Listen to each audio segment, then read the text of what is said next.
Assalamualaikum warahmatullahi wabarakatuh. Waalaikumsalam warahmatullahi wabarakatuh.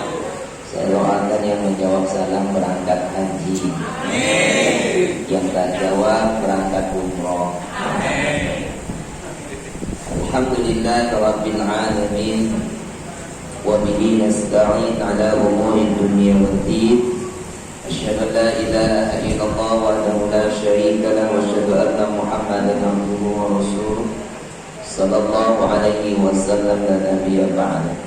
Subhanaka la ilma lana illa ma 'allamtana innaka antal alimul hakim. Rabbi shrah li sadri wa yassir li amri wahlul 'uqdatam min lisani yafqahu qawli. Yang sama kita hormati Lurah Padang Bulan atau yang mewakili Bapak Ibu, para staf dan karyawan, para tokoh masyarakat, ketua LPM, forum ketua RT RW, orang tua kami, para alim ulama, jadi pandai. Mari kita bersyukur kehadirat Allah Subhanahu wa taala, bersyukur dengan alhamdulillahirabbil alamin. Dengan izinnya pada siang hari ini kita sama-sama bisa hadir, berkumpul, bersilaturahim sekaligus menyambut datangnya bulan suci Ramadan. Mudah-mudahan Allah berkati umur kita, Allah berkati rezeki kita, sehingga kita bisa berjumpa dan berpuasa sebulan penuh di bulan suci Ramadan. Mudah-mudahan dosa-dosa kita diampuni oleh Allah Subhanahu wa taala. Berselawat buat Nabi Allah Muhammad sallallahu alaihi wasallam. Allahumma shalli ala sayyidina Muhammad wa ala ali sayyidina Muhammad. Assalamualaikum ya Rasulullah. Bapak Ibu, orang tua kami yang dimuliakan Allah Subhanahu wa taala, ayat yang dibacakan oleh Qur'an kita tadi yang biasa kita dengar, surah Al-Baqarah ayat 183 ila akhir ayat. A'udzu billahi minasyaitonir rajim. Bismillahirrahmanirrahim. Ya ayyuhalladzina amanu kutiba 'alaikumus siyam kama kutiba 'alal ladzina min qablikum la'allakum tattaqun. Hai orang-orang yang beriman. Yang dipanggil di sini adalah orang-orang yang beriman saja, khusus. Siapa dia orang yang beriman? Orang yang merasa rindu dan ingin berjumpa selalu di bulan Ramadan. Karena bulan Ramadan bulan ampunan, bulan rahmat, bulan dibebaskan dari api neraka, dan ada satu malam lebih baik daripada 1000 bulan. Bagi orang-orang yang beriman, dia akan merasa gembira, senang datang menyambutnya bulan suci Ramadan. Tapi ada orang yang biasa saja, cuek.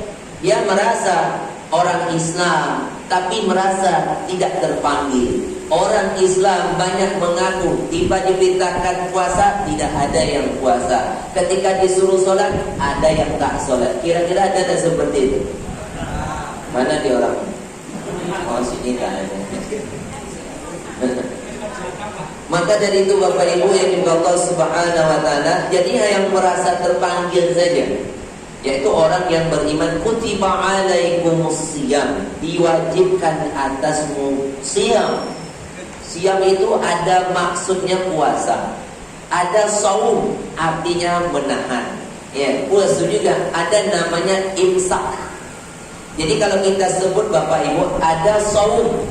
Saum ini hanya satu ayat di dalam surat Maryam. Contohnya, hari ini aku tidak akan makan, puasa makan. Kalau minum boleh, tapi makan tidak. Contoh, hari ini aku akan puasa ngomong. Jadi kalau makan boleh, ngomong tidak boleh. Itu namanya saum. Tapi kalau siam itu mencakup semuanya.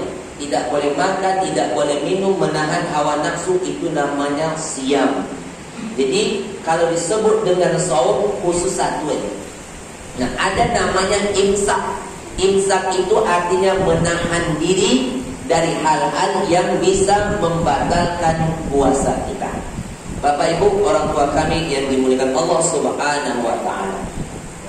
Kalau kita berbicara menyambut datang bulan suci, yang harus kita ketahui adalah saling bersilaturahim, saling fa'fu wasfahu, saling maaf bermaafan. Sesuai yang dikatakan oleh Ketua LPM kita tadi, LPM Pak. Bahwasanya tidak cukup hanya menjalankan ibadah puasa, tapi harus saling maafan. Karena ketika Rasulullah SAW di akhir bulan Sya'ban naik mimbar mau berkhutbah, ketika melangkah 3 kali Nabi membacakan amin, amin, amin. Selesai khutbah ditanya sahabat, ya Rasulullah, tadi kami mendengar engkau membacakan amin sampai 3 kali. Ada apa ya Rasulullah? Kata Nabi, Jibril datang. Apa kata Jibril? Ya Muhammad, tidak akan diterima pahala puasa Ramadan sebelum istri meminta maaf kepada suami. Bu, kapan tuh? Yang masih ada suami. Kalau yang tidak ada cari. Tapi jangan suami orang.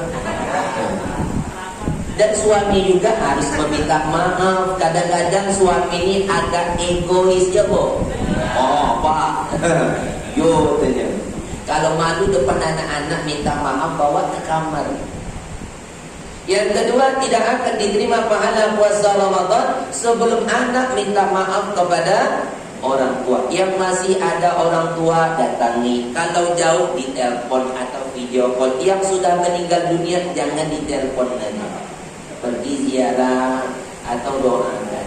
Yang ketiga, tidak akan diterima pahala puasa Ramadan sebelum dia meminta maaf kepada sesamanya. Itu kata Pak Ketua LPM tadi, mengatakan menghadap masyarakat ini kadang-kadang berat ya Pak. Tak sesuai dengan yang kita harapkan. Lain yang dikasih, lain pula yang dimintanya.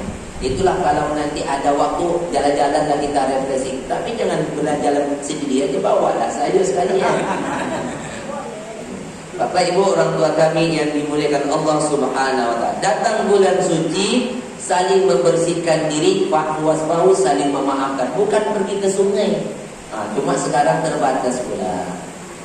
Nah, maka dari itu Bapak Ibu, yang harus kita persiapkan terlebih dahulu adalah sahur. Rasulullah katakan, mengapa kalau kita bangun harus makan sahur? Karena puasa Ramadan itu harus pasang niatnya di awal. Jangan kita pasang niat jam 9 pagi, enggak benar. Kalau puasa sunat boleh. Mungkin kita terbangun dan jam 6, jam 7, jam 8, hari ini puasa aja lah. Itu masih boleh. Tapi kalau puasa Ramadan niatnya dari awal, ya kan? Nawaitu shauma ghadin. Sengaja aku puasa esok. Jadi niatnya sudah malam.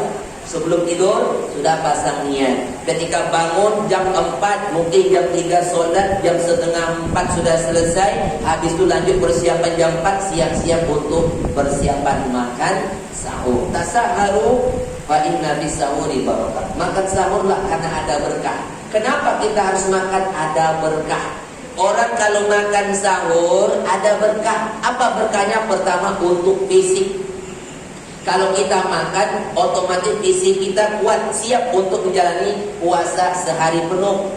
Bagi orang yang sudah biasa puasa sunat sebelumnya, Senin, Kamis, Ayyamul Bid, puasa Daud, masuk Ramadan tidak akan menjadi berat. Walaupun tak sempat makan sahur tidak menjadi masalah. Yang menjadi masalah adalah orang yang jarang puasa sunat, masuk Ramadan berat, ditambah lagi tak makan sahur. Itu jam 9 bawahnya udah mau mati. Ditegur tak menjawab lagi. Assalamualaikum. Ini akibat dari jarang puasa, jarang terlatih, ditambah lagi tidak makan. Nah, maka dari itu Bapak Ibu, kapan batas makan kita? Batas makan sahur itu ketika azan. Azan subuh dikumandangkan, itulah sudah batas mulai menahan. Allahu Akbar, Allahu Akbar, stop. Jangan tunggu azan sampai selesai. Ya, jangan tunggu sampai selesai. Jadi pas waktu azan pertama itu, walaupun mulut sedang mulai mengunyah penuh, azan Allahu Akbar, Allahu Akbar, buang. Tak boleh dimakan. Kenapa? Itulah batas akhir waktu makan sahur. Maka dari itu Bapak Ibu, ada waktu yang disebut dengan imsak. Ada batas waktu sekian menit, batasnya kan diiringi dengan bunyi serinai. Itu dahulu ketika Rasulullah menyuruh Bilal azan subuh, para sahabat kebingungan, ya Rasulullah, kenapa membuat kami kaget? Tak sempat kami mau makan. Lalu ada nak kira-kira solusi jarak senggang waktu supaya kami bisa makan? Maka disuruhlah yang azan Abdullah bin Umi Maktum. Azan jaraknya agak jauh sedikit. Kalau di Mekah Madinah Bapak Ibu azan subuh itu 2 kali tiap pagi. Biasanya jam 4 lewat seperempat udah azan pertama, tidak pakai as-salatu khairun minan naum. Azan yang kedua jam 5 lewat seperempat baru pakai as-salatu khairun minan naum. Itu kalau azan subuh di Mekah dan di Madinah. Maka dibuatlah azan 2 kali. Abdullah bin Umi Maktum menandakan sudah boleh makan sahur. Berarti azan pada Bilal sudah tak boleh makan lagi. Tapi jangan sering bergantung pada azan. Sudah asik-asik makan, azan pula masjid Surya. Allahu Akbar. Awak asyik makan, bang. Udah azan tuh, udah selesai makan. Itu masjid Surya, masjid kita belum. Jangan-jangan kalau masjidnya ketiduran. Itu tak boleh. Jadi dibuatlah batas waktu senggangnya, ada yang disebut dengan imsak. Itulah boleh. Jadi kalau seringnya dah berbunyi, Ustaz, masih boleh makan? Masih, karena itu batas lampu kuning. Tahu lampu kuning isyaratnya kan? Kalau nak berhenti boleh, bagus. Kalau nak lewat, agaslah sekencang-kencangnya. Ustaz, ya, ada tak solusi kalau kami sering terlambat makan, sering terlambat bangun, pas seringai berbunyi baru terbangun? Ada tak kira-kira solusi? Ada. Kalau mau makan mungkin tak sempat, minum aja lah. Tapi kami tak sanggup Pak Ustaz, kami harus makan juga. Maka dari itu ibu-ibu harus persiapkan dari awal blender. Nanti ketika seringai berbunyi mau buru-buru makan tak sempat, di blender aja. Ambil nasi, ambil sayur, blender. Ambil pipet. Sedotlah cepat-cepat, kan nanti tak mengunyah langsung-langsung aja kan. Maka dari itu Bapak Ibu yang dimuliakan Allah Subhanahu wa taala, itu berkahnya sahur. Yang kedua, berkahnya ada ampunan. Wabil asharihum yastaghfirun. Di waktu sahur mereka meminta ampun, berbanyak istighfar. Kapan mulainya? Jam 4 kurang, seperempat udah boleh istighfar sampai azan subuh. Itulah amalan yang paling bagus. Tidak ada amalan yang lain. Bagi yang sudah sholat sunat tahajud, bagi yang baca Quran, ada yang amalan yang paling bagus istighfar. Sampai menjelang azan subuh, kalau sudah siap makan, berwudu. Jarang kita mengamalkan amalan yang paling ringan tapi bisa mengantarkan ke surga. Apa dia? Solat sunat wudu. Ada tak yang mau mengerjakan? Kadang-kadang, ya kan, tak serutin. Padahal kalau dilakukan dengan rutin, itu bisa mengantarkannya menuju surganya Allah. Siapa contohnya? Bilal. Ketika Nabi Isra wal Mi'raj, Nabi melihat surga, Nabi mendengar ada bunyi telapak sandal. Jibril, aku mendengar bunyi telapak sandal orang berjalan. Apa itu Jibril? Itulah bunyi sandalnya Bilal. Masya Allah. Dipanggil Pak Bilal ketika Nabi sudah di bumi. Bilal, aku mendengar bunyi suara sandalmu di surga. Ada apa Bilal? Wallahi ya Rasulullah, aku tak melakukan apapun kecuali aku selalu berwudu dan solat 2 rakaat. Bahkan wudu lagi, solat 2 rakaat. Bayangkan Pak, Bu, Bilal bisa mengantarkan sendalnya sudah sampai di surga duluan. Kalau sendalnya sudah sampai di surga terlebih dahulu, orangnya akan datang menyusul ke surga. Yang jadi pertanyaan, sendal kita bagaimana? Mungkin lebih mahal sendal kita daripada baju, lebih mahal sendal kita daripada mukena. Sendal mahal-mahal jarang dibawa ke masjid. Nanti sampai masjid hilang, Ustaz. Pulang ke masjid tengok sendal hilang, oh mengamuk. Siapa maling sendal? Jangan marah, ikhlaskan saja. Mana bisa Ustaz? Soalnya tak akan kembali lagi. Bisa jadi sendal yang hilang itu kita ikhlaskan, sendal itu sampai duluan ke surga. Kok bisa? Karena sudah dibawa melangkah ke masjid. sudah dibawa melangkah ke musola. Setiap langkah menjadi saksi. Itu dia. Yang kita khawatirkan sendal yang mahal-mahal yang ada di rumah tak pernah dibawa ke musola, ke masjid, termasuk orangnya juga. Itu pertimbangkan aja. Nah, jangan-jangan sendal yang mahal itu yang akan mengantarkan awak ke neraka. Masuk azan. Maka dari itu Bapak Ibu orang tua kami yang semoga Allah Subhanahu wa taala, kalau ingin rezeki kita lancar, kalau ingin murah rezeki, sehat badan, ingin sejahtera, ingin urusan lancar, ketika dibunyikan azan berkumandang, hayya 'alas shalah, siap, hayya 'alal falah, siap, hadir. Itu dia orang yang ketika mendengar azan. Siapa contohnya? Umar. Bapak Ibu, salah satunya sahabat Nabi yang meninggal dibunuh, ditusuk. Umar ketika memimpin sholat subuh jadi imam, baru 1 rakaat sedang sholat, datang Abu Lu'lu' membawa senjata, ditusuknya Pak dari belakang. Umar merasa kesakitan. Siapa yang telah menggigitku? Anjing siapa? Kata Umar. Padahal dia ditusuk dari belakang oleh Abu Lu'lu'. Jadi Pak, dari dulu sudah ada orang menusuk para imam. Jadi kalau ada sekarang orang menusuk imam dari belakang, orang menusuk para ustadz sedang ceramah, itu dibilang orang gila. Ada gak? Maka sekarang banyak para ulama kita dikawal. Ada bodyguardnya, contohnya alim ulama kita Ustadz Abdul Somad itu ada bodyguard yang pengawal. Kenapa? Khawatir ada yang menyusup, langsung menyusup. Kecuali Ustadz Haji Sofyan Yusuf tak ada pengawal. Inilah mau dibuat pakai YouTube dia. Nanti kalau masuk tolong di subscribe. Nah, baru 100 orang subscribe. Tak apalah, untuk syiar aja.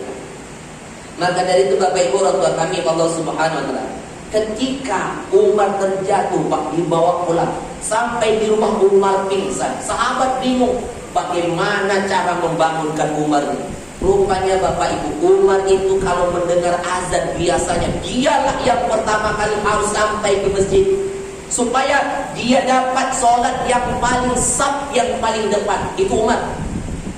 Kalau Umar terlambat datang, dia dapat saf yang nomor 2. Umar berani bertaruh dengan orang yang di depan, bayar berapapun. Contohnya begini, saf yang di depan udah penuh, dia dapat saf yang nomor 2, dia mau depan juga, dikodenya kawan, geng, bos itu ya. Oh, enggak bisa. Bayarlah. Wani piro? 1 M. Oke. Yang penting Umar bisa dapat saf yang paling depan. Itu Umar Pak, yang dicari saf yang paling depan. Kalau kita macam mana? Yang ada tiang-tiangnya boleh senang ya tuh. Menyandar pula dia kan. Itu kita. Maka Bapak Ibu orang tua kami yang Allah Subhanahu wa taala, ketika kebiasaan seperti itu dicoba azan, Allahu Akbar, terbangun Pak. Bayangkan Umar yang dalam keadaan pingsan bisa terbangun. Kenapa? Karena sudah terbiasa mendengar suara azan. Dalam keadaan sakit sekalipun dia mengatakan, apakah aku sudah sholat? Belum Umar, engkau belum sholat.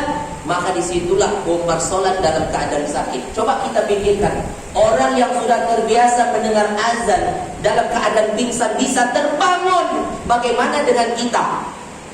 Hah? Bu, Pak, bagaimana kita kalau dengar azan? Hah? Bangun atau bertambah pingsan? Yang azan lah, yang iqamat lah, yang sholat lah. Itu kita. Saya pernah dulu tinggal di masjid, subuh azan, as-salatu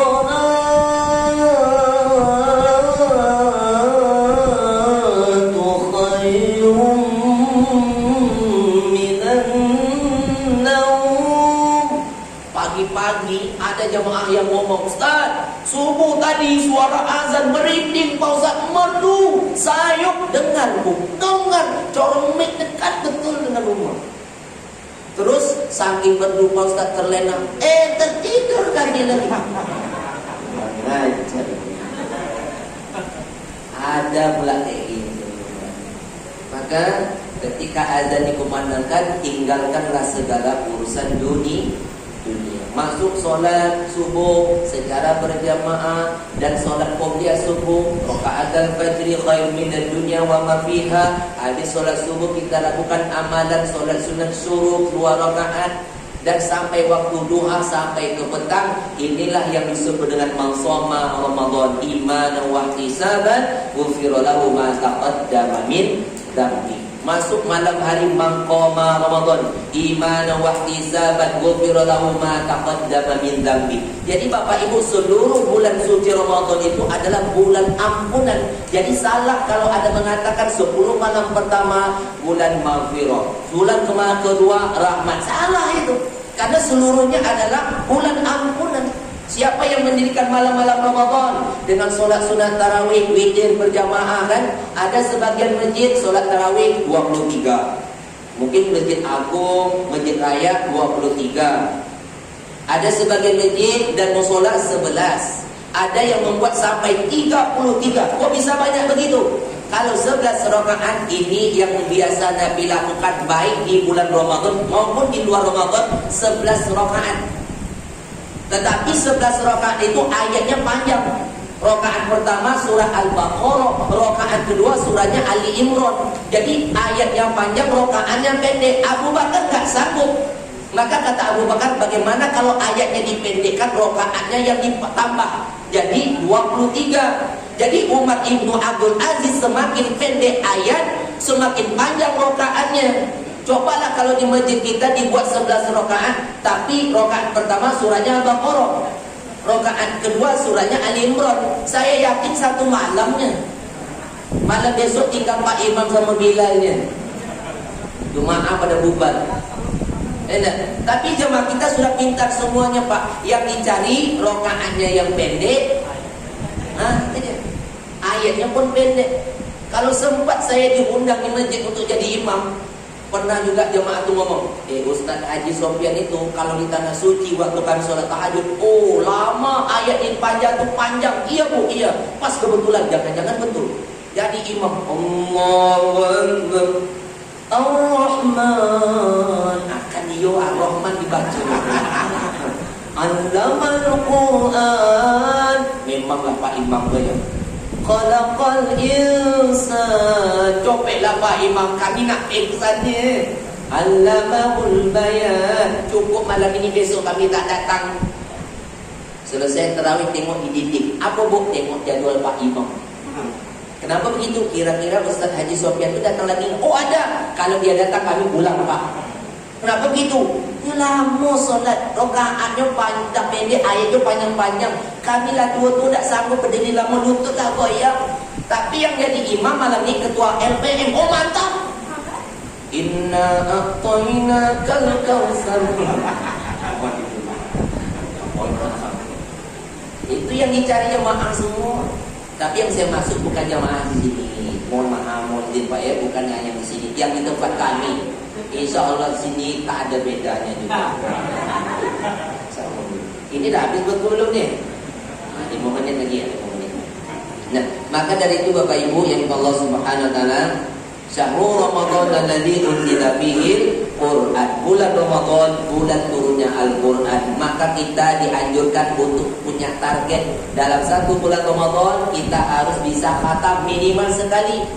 Kalau bisa 2 kali khatam. Tapi tahun ini, walaupun tahun kemarin banyak yang kecewa, tapi Alhamdulillah tahun ini sudah dibuka untuk sholat tarawih dan witir dan juga tadarus. Tapi waktunya dibatas. Sampai jam berapa Pak? 9. Sampai jam 9. Jam 9 baru salam, kiri kanan baru tuh. Ada. Paling tidak jam 10 lah. Jam 9 tuh Pak baru salam kiri kanan. Ceramah 10 menit, mukadimah dan 5 menit. Iya kan, apa mau didengar? Tapi batas jam 10. Lewat dari jam 10 petugas datang menguntit siapa yang tak pulang. Itu dia. Maka kita bersyukur bisa baca Quran. Maka kalau pahala baca Quran dalam keadaan tidak berwudu dapat 10 kebaikan.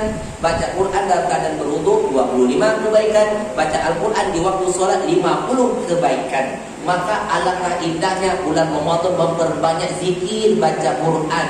Dosa mulut ini Bapak Ibu luar biasa. Ketika Nabi Isra dan Mi'raj melihat neraka, ada orang yang mencakar-cakar wajahnya. Nabi tanya, Jibril, itu apa? Itulah kata Jibril, orang yang suka menggibah, memfitnah, mengadu domba, menggunjing. Ini dosa mulut ini paling parah Pak. Kalau dosa tangan mungkin mengambil hak orang atau menampar. Dosa kaki melangkah di tempat yang tak diridhoi atau menyimpang. Dosa telinga mendengar yang tidak baik. Dosa mata melihat yang tidak baik. Tapi kalau mulut, gara-gara mulut hancur negara, gara-gara mulut hancur persaudaraan, gara-gara mulut hancur rumah tangga. Bersyukurlah kita sekarang corona datang, semua mulut ditutup. Tapi Ustaz tak bisa menutup, susah nak cakap. Maka dari itu kita berharap di bulan suci Ramadan ini penuh berkah, kita mendapatkan ampunan, kita diberikan kemudahan, sehat badan, jasmani dan rohani, bisa melaksanakan ibadah puasa di bulan suci Ramadan yang sebentar lagi yang akan datang. Demikian yang dapat saya sampaikan. Terima kasih atas segala perhatian, mohon maaf atas segala kekurangan. Mungkin ada pertanyaan? Alhamdulillah tidak.